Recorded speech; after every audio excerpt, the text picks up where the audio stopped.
What if I told you one of Africa's oldest civilization isn't found in pyramids or desert temple, but in southeastern Nigeria? A people without king, yet full of power, no written records, yet rich in wisdom. Today on our History Africa, we will uncover the strength and spiritual roots of the Igbo people. If you are Igbo, African, or just love real stories from Africa, stay with us. This will change how you see history. Igbo-Ukwu, the lost civilization. Let's travel back in time to a town called Igbo-Ukwu in what is now Anambra State. In 1939, a farmer named Isaac Anozie was digging a well when he hit something strange, a bronze pot. He thought it was just an old object, but he had stumbled upon a forgotten kingdom. Historians and archaeologists later uncovered more artifacts, beautiful bronze bowls, ceremonial items, swords, and sculptures buried deep.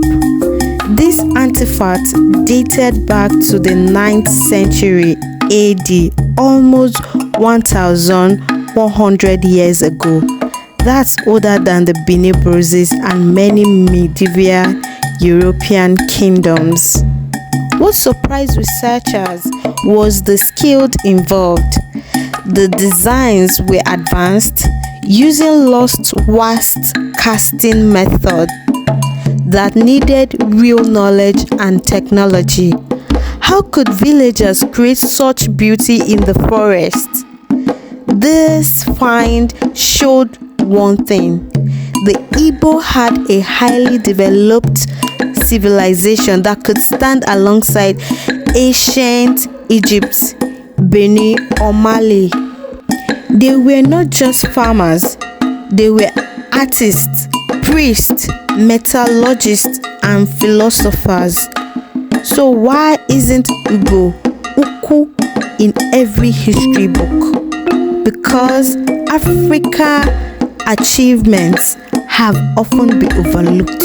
But today, we reclaim that story. When people mention African kingdoms, they often think of the Oba of Benin, the Sultan of Sokoto, the Oni of Ife.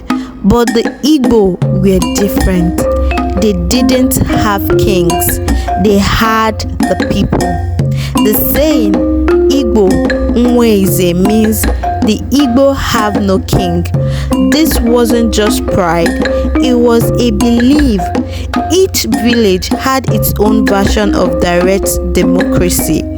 Elders, titled men like Eze Nnaozo, women leaders, and youth all had a say in the decisions. There was no single rulers above them. The setup made Igbo society strong and resistant to tyranny. Women play key roles too. Groups like the Umuada, daughters of the land, could hold even the elders accountable. Imagine that, African women challenging powerful men. This political system puzzled the British during the colonization. How do you rule people who don't have a king? The answer is you don't. When the British invaded Igbo land in the late 1008 centuries, they faced a major challenge. They had succeeded in installing kings and sultans in other regions, but in the east, the people refused. So they created a new system called the Warrant Chief system, choosing loyal men and giving them artificial power.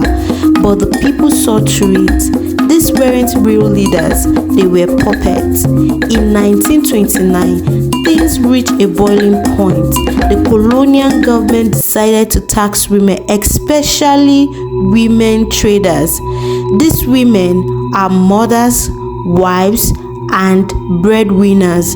They were furious. So began the Aba Women's Riot, or what we now call the Women's War.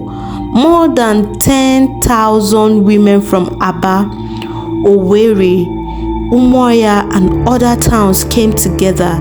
They protested at colonial offices, sang songs of resistance, and used traditional curses to shame the authorities. Some British officers were even chased out of town. The protest spread like wildfire.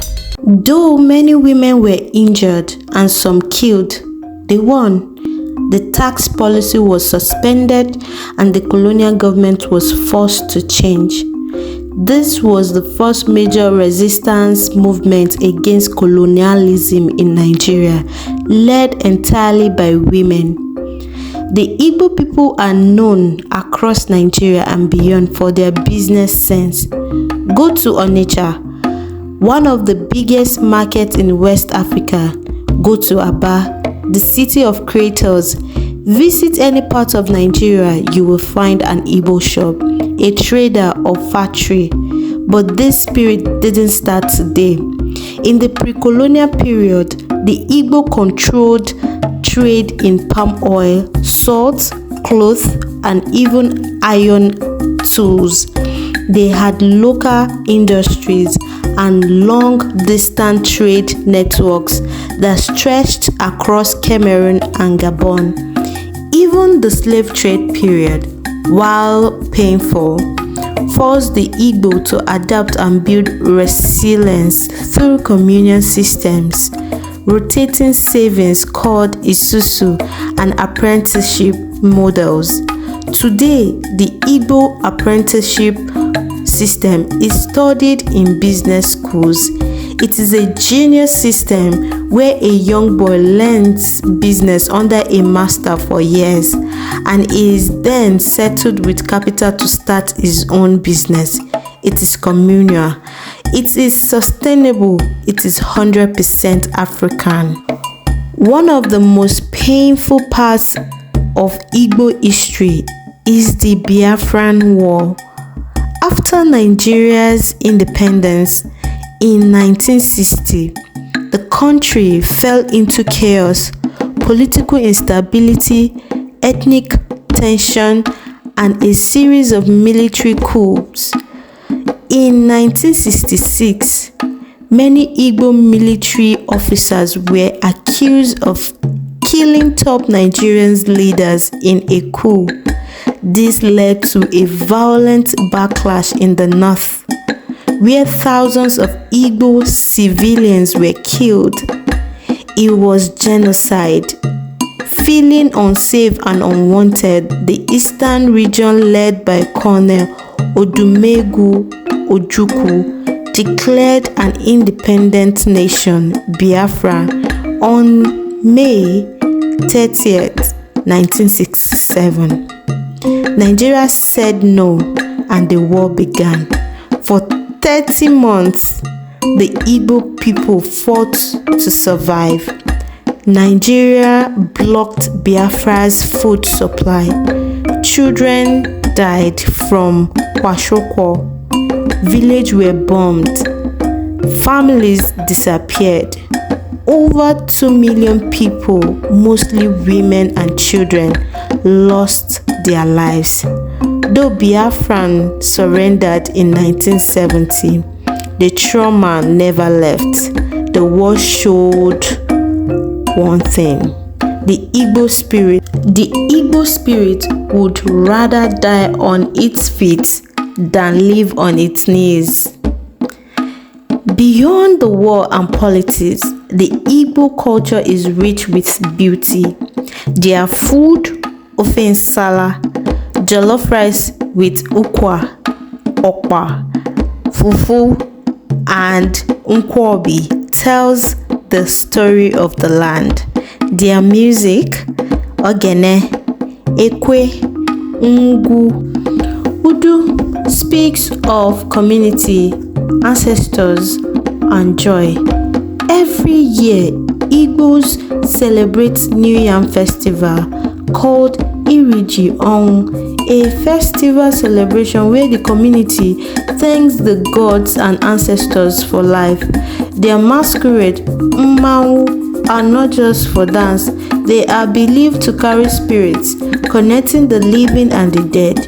When a masquerade dances in the village square, you are not just watching a show, you are witnessing ancient